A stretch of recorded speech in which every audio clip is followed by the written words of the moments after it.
साथियों, अस्सलाम वालेकुम। जय हिंद, जय भारत, सत श्री अकाल, नमस्कार। साथियों, मैं हूं आपका भाई कमांडो हिदायत खान। साथियों, आज आपके सामने एक बहुत ही अहम मुद्दा है जिस पे आज बात करना बड़ा अनिवार्य हो गया है। साथियों, मानवता के तौर पे आज हमें हक और सच तो बोलना ही पड़ेगा। किसी भी हाल सूरत में आज हमें ड्राइवर भाइयों की हक की आवाज़ उठानी होगी। साथियों, देश के अंदर 22 करोड़ ड्राइवर हैं साथियों, जो दिन रात मेहनत कर, जान हथेली पर रखकर, चौबीसों घंटे नींद में गाड़ियां चलाकर वो हमारे देश के अंदर फल, सब्जियां, दवाइयां, हर कंपनियों का सामान, देश की अर्थव्यवस्था से रिलेटेड जो भी प्रोडक्ट होते हैं उनको एक स्थान से दूसरे स्थान पर लेकर हमारे ड्राइवर भाई जाते हैं। साथियों, उनकी कड़ी मेहनत व लगन से सारा सिस्टम चल पाता है, तब हम लोगों तक सारी ज़रूरतें पूरी हो जाती हैं। साथियों, चाहे सब्जी का मामला हो, चाहे दवाइयों का मामला हो, चाहे किसी भी चीज़, एनीवे कोई भी मामला आता रहे, कोई भी प्रोडक्ट है, कोई भी चीज़ है, वो हमारे पास अगर समय पे पहुंच रही है और अगर हमें समय पे बाज़ारों में वो चीज़ आ रही है तो ये समझो वो हमारे उसमें सबसे बड़ा योगदान हमारे ड्राइवर भाइयों का है।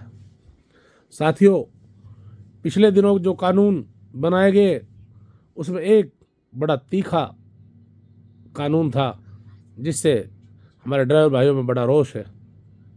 साथियों, आप ये खुद बताएं कि एक ड्राइवर भाई रोड पर जब गाड़ी लेकर चलता है, हादसे तो घरों में भी हो रहे हैं, गाँव के अंदर होते हैं, समाज के अंदर हो जाते हैं, बड़े बड़े हादसे हो जाते हैं। साथियों, एक तो नींद की स्थिति होती है, साथियों लंबा सफ़र होता है, और साथियों कहीं जल्दी मेडिसिन की होती है, कहीं सब्जी की होती है पहुंचाने की, कहीं दूसरे सामान की पहुंचाने की जल्दी होती है। साथियों, इन्हीं चीज़ों के बीच कई दफ़ा ऐसा होता है, कुछ टेक्निकल फॉल्ट की वजह से, कुछ ब्रेक फेल होने की वजह से, कहीं नींद की वजह से, कहीं दूसरी कमियों के कारण हादसे हो जाते हैं। साथियों, जानबूझकर कोई किसी की हत्या नहीं करता, जानबूझकर कोई किसी के साथ दुर्घटना नहीं करता। ये हकीकत कड़वा सच है। हाँ, यदि नशा करके गाड़ी चलाई जा रही है, मैं मानता हूँ सज़ा का प्रावधान होना चाहिए। साथियों, उसका मेडिकल हो, उसकी जांच हो, अगर वो नशा करके गाड़ी चला रहा है, उससे कोई हादसा होता है तो उसके लिए सज़ा का प्रावधान रहे। साथियों, आप ये बताइए, कानून इतना सख्त आ गया, अगर ड्राइवर भाई गाड़ी चला रहा है, खुदा ना खास्ता उनकी गाड़ी से कोई एक्सीडेंट हो गया, यदि वो वहाँ पर रुकता है मानवता के लिए, और हमें कहता हूँ रुकना चाहिए, ये मेरा दिल भी मानता है, मानवता कहती है, समाज कहता है, लेकिन भीड़ मानवता नहीं देखती, वो दूसरा रूप ले जाती है। अधिकतर 99% हादसे का शिकार ड्राइवर हो जाते हैं, उनके साथ कोई भी अप्रिय घटना हो सकती है, अधिकतर लोग भाग जाते हैं, लेकिन भागना नहीं चाहिए, ये मैं भी कहता हूँ। मानवता ये कहती है कि पहले जान बचाओ।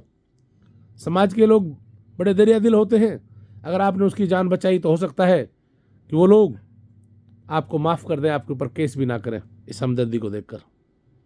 लेकिन हमारे ड्राइवर भाइयों के अंदर, देश के अंदर भय का माहौल है। यदि हादसा होता है तो उसमें जो सजा का प्रावधान बताया है, और अगर वहाँ रुकता है तो उनको अपनी बेइज्जती और पिटने कुटने का, यहाँ तक कि अपने साथ हादसे होने का डर है। साथियों, बस वो खुद समझ नहीं पा रहे हैं ड्राइवर भाई, आखिर उन्हें क्या करना चाहिए। साथियों, मेरा यही कहना है, ड्राइवर भाइयों, आप इसी समाज के हिस्सा हो, और आप लोगों ने देश की मजबूती के लिए हमेशा काम किया है और कर रहे हो और करते रहोगे। बस मैं यही कहना चाहता हूँ सरकार से, भारत सरकार से, कि प्लीज़ इसमें थोड़ा संशोधन जरूर करें।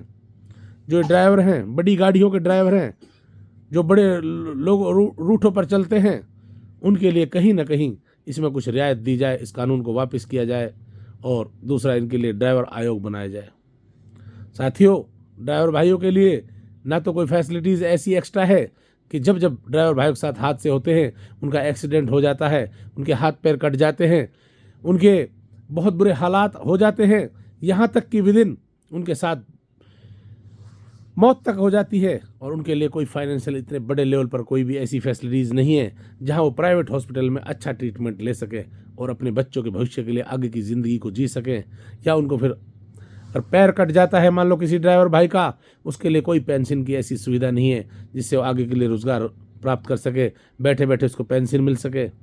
साथियों, यदि ड्राइवर भाई इंतकाल कर जाए तो उसकी विधवा पत्नी को कम से कम पेंशन मिलनी चाहिए। साथियों, मरणोपरांत उसको कम से कम 1 करोड़ रुपए, ज़्यादा नहीं, सरकार अगर नहीं दे सकती तो 10, 20, 50 लाख का तो ऐसा मुआवजा होना चाहिए, मरणोपरांत फ़ौरन उस ड्राइवर को दिया जाना चाहिए। साथियों, ये कड़वा सच है। मैं आपको बता दूं, खासकर मेवात वासियों के बारे में बताना चाहता हूं, क्योंकि मैंने ऑन ग्राउंड यहाँ चेक किया है।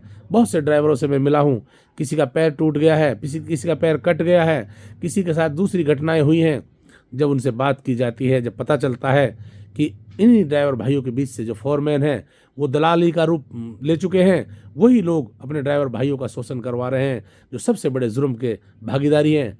मैं तो कहता हूं सरकार इन फोरमैनों पर कड़ी से कड़ी कार्रवाई करे, और हमारे ड्राइवर भाई भी इन फोरमैनों के खिलाफ बिल्कुल एक अभियान चलाएं, ताकि अपने लोगों बीच में दलाली ना करें, ताकि उनको पूरा हक और पूरी तनख्वाह ड्राइवरों तक जा सके।